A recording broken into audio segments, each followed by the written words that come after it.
بتانے کا مقصد یہ تھا کہ اس حدیث میں نبی کریم صلی اللہ علیہ وسلم نے سیدہ فاطمہ رضی اللہ عنہا کو اپنے جگر کا ٹکڑا قرار دیا، اور آپ نے اتنا ہی ٹکڑا پیش کیا کہ جگر کا ٹکڑا ہے، بس اگلا پچھلا کچھ بھی بیان نہیں کیا، ساری حدیث آپ نے حذف کر دی، اور صرف ایک جو کلمہ ہے، ایک جملے کا آدھا حصہ وہ آپ نے پیش کر دیا، پھر بھی آپ 2 نمبر نہیں ہوئے۔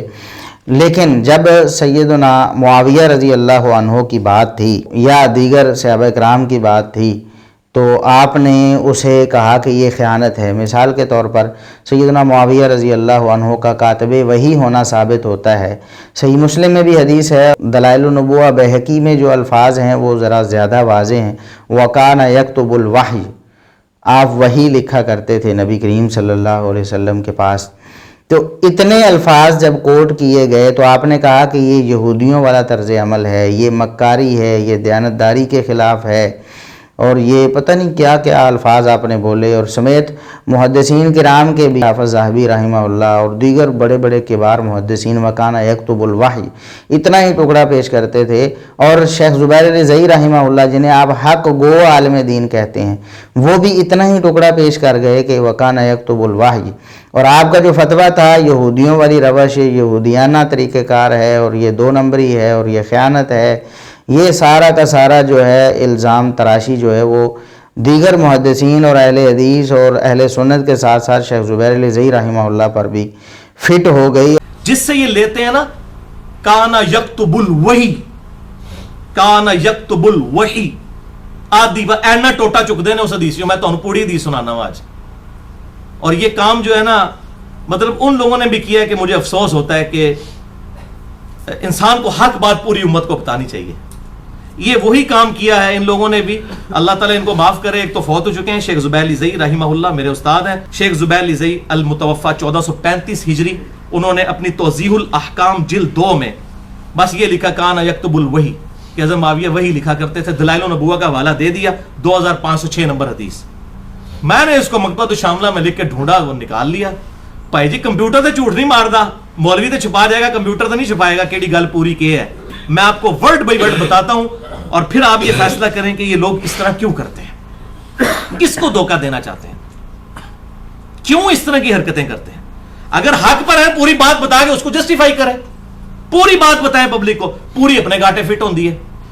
اہل سنت کا طریقہ یہ ہے کہ وہ حق بیان کرتے ہیں اور اللہ تعالیٰ کی لعنت کے مستحق نہیں ہو جاتے۔ سورۃ البقرہ کے تحت کہ جو حق چھپاتا ہے اس پہ اللہ کی لعنت اور تمام لعنت کرنے والوں کی لعنت، وہ لعنت سے بچتے ہیں، وہ لعنتی لوگ نہیں ہوتے۔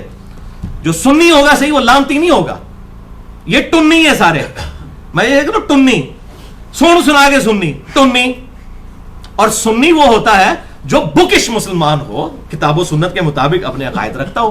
تو اب میں آپ کو بتا دیتا ہوں اس کے اندر پوری حدیث دلائل النبوہ 2506 نمبر، انہوں نے تو صرف لکھا وَكَانَ يَكْتُبُ الْوَحِي، وہ وہی لکھا کرتے تھے۔ اے دسنا جناب کی لکھ دے سن، اور وہ وہی لکھا کرتے تھے۔ اے جی پائی ٹوٹا بھی چکڑ لیا انہوں نے، وَكَانَ يَكْتُبُ الْوَحِي، اے پوری گال سی جے وَكَانَ يَكْتُبُ الْوَحِي۔ دیکھیں کس پبلک کو آپ دھوکہ دے رہے ہیں بھائی، اب انٹرنیٹ کا دور ہے، ہر چیز پبلک کے ہاتھ میں آ چکی ہے، اب بےایمانیاں کریں گے پکڑے جائیں گے، بے عزت ہوں گے۔